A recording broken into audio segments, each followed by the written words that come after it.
Kung ikaw ay isang OFW, ano ang gagawin mo para magkaipon?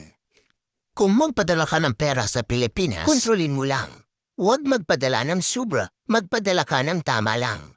Kasi kung sobra, kung ano-ano ang may isip ng asawa natin na bibili niya kahit hindi naman kailangan.